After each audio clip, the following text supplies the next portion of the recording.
শেষটা যদি বিচ্ছেদই হবে তাহলে শুরুটা তুমি এত সুন্দর কেন করলে? আমি তো তোমার কাছে বিচ্ছেদ চাইনি, আমি তোমার কাছে ভালোবাসা চেয়েছিলাম, আমি তোমায় চেয়েছিলাম, আমি আমার পূর্ণতা চেয়েছিলাম, যে মানুষটাকে নিয়ে সারা জীবন থাকবো। কারণ বিচ্ছেদের গল্প আমি চাইনি যে আমার জীবনে বিচ্ছেদের গল্প হোক। কিন্তু কি জানো, যে কিছু কিছু মানুষের জীবন না বিচ্ছেদ না চলেও বা বিচ্ছেদের গল্পটা না চলেও না তাদের জীবনে এসে যায়। হয়তো তাদের মধ্যে আমি একজন পড়েছি যে বিচ্ছেদটা আমার আমার আমি চাইনি, আমাকে দেওয়া হয়েছে। যারা পরিবারে এক্সকিউজ দেখে হারিয়ে যায় না, তাদেরকে সারা জীবনেই তাদের তাদের প্রতি একটা কষ্ট থেকে যায় যে মানুষটাকে ভালোবাসলাম, মানুষটা শুরুটা এত সুন্দর করে করলো, কিন্তু লাস্টে পরিবারের একটা এক্সকিউজ দেখিয়ে, অজুহাত দেখিয়ে হারিয়ে গেল।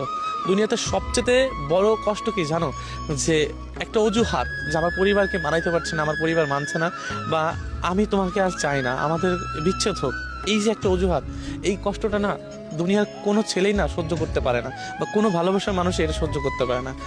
কারণ চাইবেই বা কেন? যে মানুষটাকে সারা জীবন পূর্ণতায় খাতায় চেয়েছে, যে মানুষটাকে নিয়ে সারা জীবন বাঁচতেই চেয়েছে, সেই মানুষটাকে কি কখনো কেউ হারাতে চায়? কেউ চায় না। এই জন্য না আমি তোমাকে কখনোই হারাতে চাইনি।